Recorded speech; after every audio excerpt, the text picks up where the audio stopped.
Assalamualaikum warahmatullahi wabarakatuh. Halo sahabat desa, bagaimana kabarnya hari ini? Semoga sehat ya.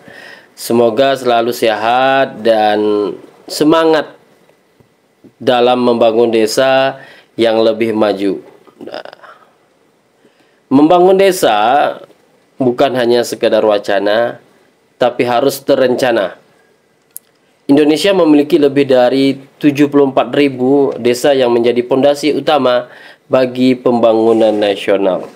Tapi bagaimana memastikan desa berkembang dan arah yang lebih jelas dan strategi yang tepat sesuai dengan Peraturan Menteri Desa PDTT nomor 20 tahun 2021, desa kini memiliki pedoman dalam menyusun perencanaan yang lebih terstruktur, berbasis data, dan berorientasi pada berkelanjutan. Mulai dari pembangunan infrastruktur, pemberdayaan ekonomi, hingga mencapai tujuan dari SDGs desa itu. Semua harus berjalan dengan strategi yang matang dan partisipatif dari masyarakat. Kesempatan ini yang baik ini kita akan membahas bab 2 ya, dari Permendes nomor 20 tahun 2021. Saya akan sampaikan menggunakan bahasa hukum ya. Ada pasal dan juga ada ayat di situ. Agar kita sama-sama gitu ya, melihat secara tekstual, dan akan saya sampaikan konteksnya nanti, isinya. Bab 2, arah kebijakan pembangunan desa dan pemberdayaan masyarakat desa. Pasal 6 ayat 1. SDGs desa merupakan arah kebijakan pembangunan desa dan pemberdayaan masyarakat desa. Di ayat 2, penyusunan dan penyelarasan arah kebijakan pembangunan desa dan pemberdayaan masyarakat desa sebagaimana yang dimaksud pada ayat 1 dilakukan melalui sistem informasi desa. Nah, saya yakin ya, teman-teman yang nonton sudah pernah mengakses sistem informasi desa atau SID. Di pasal 7 SDGs desa sebagaimana dimaksud dalam pasal 6 ayat 1 bertujuan untuk mewujudkan A. Desa tanpa kemiskinan, B. Desa tanpa kelaparan, C. Desa sehat dan sejahtera, D. Pendidikan desa berkualitas, E. Keterlibatan perempuan desa, F. Desa layak air bersih dan sanitasi, G. Desa berenergi bersih dan terbarukan, H. Pertumbuhan ekonomi desa merata, I. Infrastruktur dan inovasi desa sesuai kebutuhan, J. Desa tanpa kesenjangan, K. Kawasan permukiman desa aman dan nyaman, I. Konsumsi dan produksi desa sadar lingkungan, M. Desa tanggap perubahan iklim, N. Desa peduli lingkungan laut, O. Desa peduli lingkungan darat, P. Desa damai berkeadilan, Q. Kemitraan untuk pembangunan desa, dan R. Kelembagaan desa dinamis dan budaya adaptif. Oke, itu ya. Terus kita masuk ke pasal 8 di ayat 1.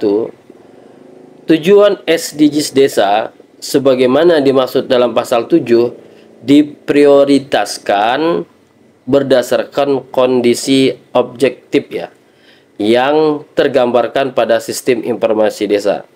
Nah, apa itu kondisi objektif? Itu adalah kondisi real di lapangan, apa adanya. Nah, kalau memang bagus, ya harus bagus. kalau masih perlu perbaikan, ya perlu perbaikan. Ya kalau memang datanya kondisinya tidak sesuai harapan ataupun buruk, ya harus sesuai yang ada di dalam antara data dan fakta di lapangan. Di ayat 2, prioritas SDGs desa sebagaimana dimaksud pada ayat 1 menjadi pedoman bagi pemerintah desa, BPD dan masyarakat desa dalam menentukan arah kebijakan perencanaan pembangunan desa serta program atau kegiatan prioritas pembangunan desa. Jadi betapa besarnya, betapa begitu pentingnya ini SDGs desa nih, data SDGs desa. Itu bisa menjadi arah gitu kan. Tapi kan pertanyaannya, apakah datanya sesuai dengan data lapangan atau kondisi objektif? Nah, itu yang harus kita pastikan, harus sesuai gitu kan antara data dan di lapangan. Di pasal 9, pencapaian tujuan SDGs desa dimaksud dalam pasal 8 paling lama bulan Desember tahun 2030. Jadi SDGs desa itu punya tujuan gitu kan, punya tujuan sampai tahun 2030. Nah, dari beberapa tadi tuh ada beberapa desa tanpa kelaparan, tanpa kesenjangan dan sebagainya. Jadi kita melakukan perencanaan menggunakan data ini untuk kita intervensi sehingga tidak lagi ada desa yang menjadi kategori itu, ya, desa tanpa dan tanpa itu. Di pasal 10, pencapaian tujuan SDGs desa sebagaimana maksud dalam pasal 9 diukur dengan melakukan evaluasi laju SDGs dan berdasarkan sistem informasi desa, ya. Melakukan evaluasi laju SDGs desa berdasarkan sistem informasi desa. Jadi SDGs desa itu bisa dihitung kelajuannya. Nanti kita buka ya seperti apa itu web ataupun aplikasinya. Pada dasarnya data ini adalah data yang diinput gitu. Oke, kita lanjut. Evaluasi laju pencapaian SDGs desa sebagaimana dimaksud pada ayat 1 dilakukan oleh kepala desa dan dengan melibatkan masyarakat desa. Jadi ada keterlibatan gitu. Ada keterlibatan masyarakat untuk mengevaluasi laju pencapaian SDGs desa. Di ayat 3, hasil evaluasi laju pencapaian SDGs desa sebagaimana dimaksud pada ayat 1 menjadi dasar bagi tim penyusunan RKP dalam menyusun rancangan RKP desa. Nah, dari laju ini, laju pencapaian SDGs ini menjadi acuan bagi teman-teman tim RKP dalam menyusun rancangan RKP desa. Tapi sesuai dengan peraturan juga ya, ada juga peraturan yang sama dengan ini tapi mirip tapi tak sama. Selain data SDGs ya, juga ada data-data yang lain. Di pasal 11, sistem informasi desa sebagaimana dimaksud dalam pada ayat 2, pasal 6 ayat 2 digunakan untuk menyusun arah kebijakan perencanaan pembangunan desa. Jadi arah perencanaan pembangunan desa. B, program dan atau kegiatan prioritas pembangunan desa untuk mencapai tujuan SDGs desa. Jadi sistem informasi desa ini adalah untuk digunakan menyusun arah kebijakan perencanaan pembangunan desa, dan B, program atau kegiatan prioritas pembangunan desa untuk mencapai tujuan SDGs desa. Di ayat 2, sistem informasi desa sebagaimana dimaksud pada ayat 1 bersifat terbuka dan dapat diakses oleh masyarakat desa dan pihak ketiga yang membutuhkan data dan informasi tentang desa. Jadi data SDGs ini bisa diakses, SDGs desanya masing-masing itu bisa diakses. Terus di ayat 3, pemerintah pusat dapat mengakses data SDGs desa melalui dashboard. Nah, selain itu untuk dikonsumsi oleh pemerintahan desa bisa dilihat oleh masyarakat, dan pemerintah pusat itu dapat mengakses desa melalui dashboard sistem informasi berskala nasional kementerian. Jadi kementerian itu bisa melihat secara data seperti apa progres dari kelajuan SDGs desa di masing-masing. Di ayat 4, pemerintah daerah provinsi dapat mengakses data SDGs melalui dashboard sistem informasi desa provinsi. Ayat 5, pemerintah daerah kabupaten. Nah, di sini dapat mengakses melalui dashboard. Jadi untuk Pemda gitu ya, dari kabupaten, provinsi sampai pusat itu bisa mengakses melalui dashboard. Di pasal 12 ayat 1, penyelarasan arah kebijakan pembangunan desa dan pemberdayaan masyarakat desa dimaksud dalam pasal 6 ayat 2 dilakukan melalui penyusunan peta jalan SDGs desa oleh kepala desa. Nah, ini tugasnya ya. Jadi untuk menyelaraskan kebijakan pembangunan desa itu, kepala desa harus membuat peta jalan SDGs desa. Peta jalan pada ayat 2 ini ya, peta jalan desa sebagaimana dimaksud pada ayat 1 paling sedikit memuat sasaran SDGs desa. B. Kondisi objektif pencapaian SDGs desa. C. Permasalahan dan solusi dalam upaya pencapaian SDGs desa. D. Potensi dan sumber daya untuk mencapai SDGs desa. Dan E. Rancangan program atau kegiatan pembangunan desa. Nah, itu ya di ayat 2 pasal 2. Pasal 12 ayat 2. Di ayat 3-nya, kepala desa memasukkan data dan informasi mengenai peta jalan SDGs desa ke dalam sistem informasi desa. Nah, di sini ya memang tugasnya bagi kepala desa nih ya, bicara tentang memasukkan data dan informasi mengenai peta jalan.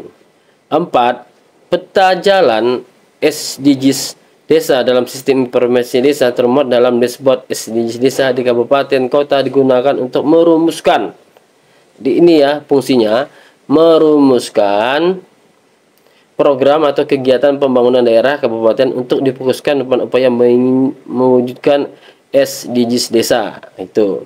Jadi ada manfaat ya untuk kabupaten dalam merumuskan program kegiatan.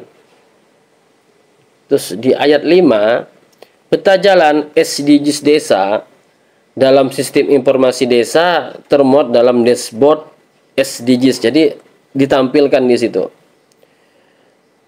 Sistem informasi desa termuat dalam dashboard SDGs desa di daerah provinsi digunakan untuk merumuskan program atau kegiatan pembangunan daerah provinsi yang difokuskan untuk mewujudkan SDGs desa. Nah, di ayat 6, peta jalan SDGs desa dalam sistem informasi desa termuat dalam dashboard di kementerian untuk dalam merumuskan program atau kementerian lembaga pemerintah kementerian yang difokuskan untuk upaya mewujudkan SDGs desa. Di pasal 13 pemerintah ayat 1 nih ya. Pemerintah daerah kabupaten atau kota, pemerintah daerah provinsi, kementerian dan kementerian lembaga, pemerintahan dan kementerian menginformasikan kepada desa. Ini ada informasi nih dari Pemda, terus ada kementerian mengenai program atau kegiatan pembangunan masuk desa untuk percepatan pencapaian SDGs. Jadi Pemda ataupun kementerian itu bisa masukkan program gitu kan. Terus di pasal 2, pemerintah kabupaten atau kota menginformasikan program atau kegiatan pembangunan desa untuk percepatan pencapaian SDGs. Jadi intervensinya itu bukan hanya desa, bahkan Pemda pun juga punya kewajiban ya. Melalui dashboard SDGs di kabupaten atau kota sebagaimana dimaksud pada pasal 12. Pemerintah kabupaten ini di pasal 3 ya. Pemerintah kabupaten atau kota menginformasikan program atau kegiatan pembangunan desa untuk percepatan SDGs desa melalui dashboard SDGs desa daerah provinsi sebagai dimaksud pada pasal 12 ayat 5. Kementerian atau lembaga ya, pemerintah non kementerian menginformasikan program atau kegiatan pembangunan desa untuk pencapaian SDGs melalui dashboard SDGs desa Kementerian Nasional pada ayat 12 ya. Terus nomor 5, pemerintah desa menuangkan informasi mengenai program atau kegiatan pembangunan desa sebagaimana dimaksud pada ayat 2 dan ayat 3 dan ayat 4 ke dalam format daftar rencana program dan kegiatan yang masuk ke desa dalam sistem informasi desa. Jadi ketika pemerintah yang lebih tinggi memberikan program atau kegiatan ya harus dimasukkan ke sistem informasi desa. Di ayat 6, format daftar rencana program dan kegiatan sebagaimana dimaksud pada ayat 5 tercantum dalam lampiran 1 merupakan bagian tidak terpisahkan dari peraturan menteri ini ya. Mungkin itu saja ya pembahasan untuk di bab 2. Silakan teman-teman untuk memberikan komentar terbaiknya. Jangan lupa subscribe, share, and like. Semoga saya masih bisa memberikan informasi ataupun ilmu untuk kita semua. Teman-teman yang lebih paham dari saya, silakan memberikan komentar seperti apa sih sebenarnya intisari yang saya sampaikan. Semoga sehat semua ya teman-teman. Akhir kata dari saya, wassalamualaikum warahmatullahi wabarakatuh.